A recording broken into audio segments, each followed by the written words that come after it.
Ar patikėčiau savo gyvybę įgulos nariams, ypač tais autoritetais, kuriais aš tikiu ir su kuriais man teko būriuotis iš didžiosios raidės, ypač turbūt ir su kuriuom susidūriau situacijom, tai audros ir taip toliau, tikrai galėčiau patikėti, nes pasitikėjimas įgula tai yra turbūt pirmas žingsnis į užsibrėžtus tikslus, ar tai pasiekti tam tikrą kelionės tikslą, ar laimėti varžybas. Ką reiškia man, kai žmogus atsiduria už borto, tai reiškia pirmas dalykas, kaip tą žmogų reikia išgelbėti.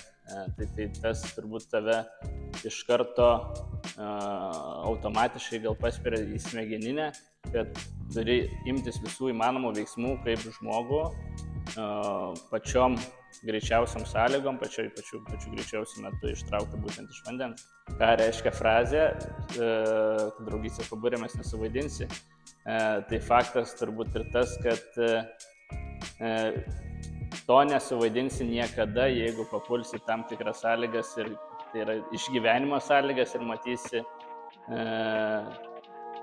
bendru tikslu, bendru darbu, ko galime pasiekti. Lygiai tą pačią frazę aš vartoju turbūt ir savo darbe, kur nuo komandos priklauso pagrindiniai rezultatai, lygiai taip pat kaip ta komanda susiburs, kokie mes būsim draugai, taip ir, sakykime, pasieksim tų tikslų, savo pergalę.